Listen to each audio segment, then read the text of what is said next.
Iran যুদ্ধের প্রেক্ষাপটে বৈশ্বিক সংকটের মধ্যে দেশের সব ধরনের জ্বালানি তেলের দাম বাড়ালো সরকার। লিটারে 15 থেকে 20 টাকা পর্যন্ত দর বাড়ানোর কথা জানিয়েছে জ্বালানি বিভাগ। শনিবার বিদ্যুৎ, জ্বালানি ও খনিজ সম্পদ মন্ত্রণালয় থেকে পাঠানো সংবাদ বিজ্ঞপ্তিতে মূল্য সমন্বয়ের কথা জানানো হয়। নতুন মূল্য তালিকায় 15 টাকা বাড়িয়ে প্রতি লিটার ডিজেলের দাম 115 টাকা নির্ধারণ করেছে সরকার। এছাড়া পেট্রোলে 19 টাকা বাড়িয়ে 135, অক্টেনে 20 টাকা বাড়িয়ে 140 আর কেরোসিনে 18 টাকা বাড়িয়ে 130 টাকা নির্ধারণ করা হয়েছে। নতুন দাম রোববার থেকে সারা দেশে কার্যকর হবে।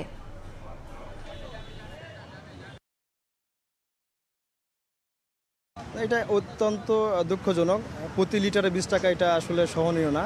তেলের জন্য তো সবকিছু দাম বেড়ে যাবে। এখন দেখবেন যে তেলটা দাম বাড়ায় দেওয়ার পরে থেকে পাম্পগুলোতে এই রকম লম্বা লাইন থাকবে না। সর্বকালের সেরা মজুদ আছে, তাহলে আমাদের যে টাকা বেশি যাচ্ছে এই টাকা তো আসলে এই মজুদদারদের চলে যাচ্ছে। 11টা পর্যন্ত এখানে কিন্তু সাইটে ছিলাম, তো ওনারা দাম বাড়ার পরে ওরা কিন্তু লাইনটা স্লোলি মনে হয় ছাড়তেছিল।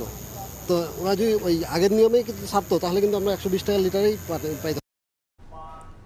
এ নিয়ে আরও জানাতে রাজধানীর গুলশান লিংক রোড এলাকায় আছেন সহকর্মী আব্দুল্লাহ শাফি। সরাসরি যাচ্ছি তার কাছে। শাফি, বিস্তারিত জানাবেন।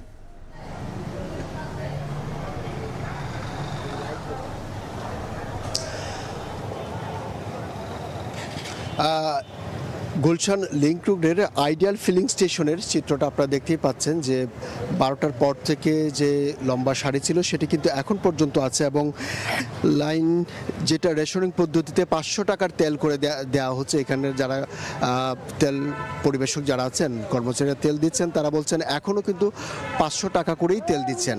এবং যারা লাইনে আছেন তাদের সঙ্গে কথা বলে যেটি জানতে পেরেছি, অর্থাৎ 12টার আগে লাইনের গতি যেমন ছিল, ঠিক 12টার পর মূল্য বৃদ্ধির পর সেই গতি, তেল দেওয়ার গতি এবং তাদের নেওয়ার গতি খানিকটা বেড়েছে।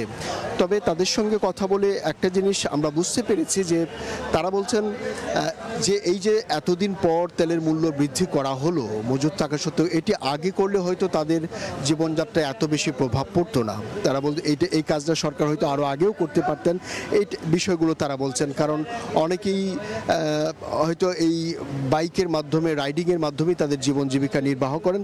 লম্বা সময় দাঁড়িয়ে তাদের যে ভোগান্তি হতো সেই ভোগান্তির যন্ত্রণা থেকে কিন্তু তারা মুক্তি পেতেন, এই বিষয়গুলো তারা বলছেন। তবে পাশাপাশি এই বিষয়টিও আছে, যেহেতু একেবারে 15 থেকে 20 টাকা বেড়েছে, সেই ক্ষেত্রে অন্যান্য যে খাত আছে সেই জায়গাগুলোতে এক ধরনের নেতিবাচক প্রভাব পড়তে পারে, এবং তারা বলছেন সেই ক্ষেত্রে গাড়ির অন্যান্য পাবলিক পরিবহনের ভাড়া বাড়তে পারে, দ্রব্যমূল্যের দাম বাড়তে পারে, সেই বিষয়গুলো তারা বলছেন। তবে বলার পরেও যে বিষয়গুলো আসছে যে যেহেতু শেষ পর্যন্ত দাম বাড়ানো হয়েছে, তাহলে হয়তো এতদিনের ধরে যে ভোগান্তিটা সেটি হয়তো কেটে যাবে, এই জায়গাটাই কিন্তু তারা সবচেয়ে বেশি ফোকাস করছেন।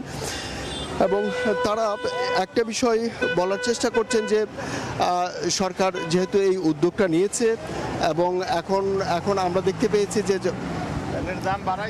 তেলের দাম এই গুলশান লিংক রোড থেকে আসলে এই ছিল আমাদের কাছে সবশেষ পরিস্থিতি।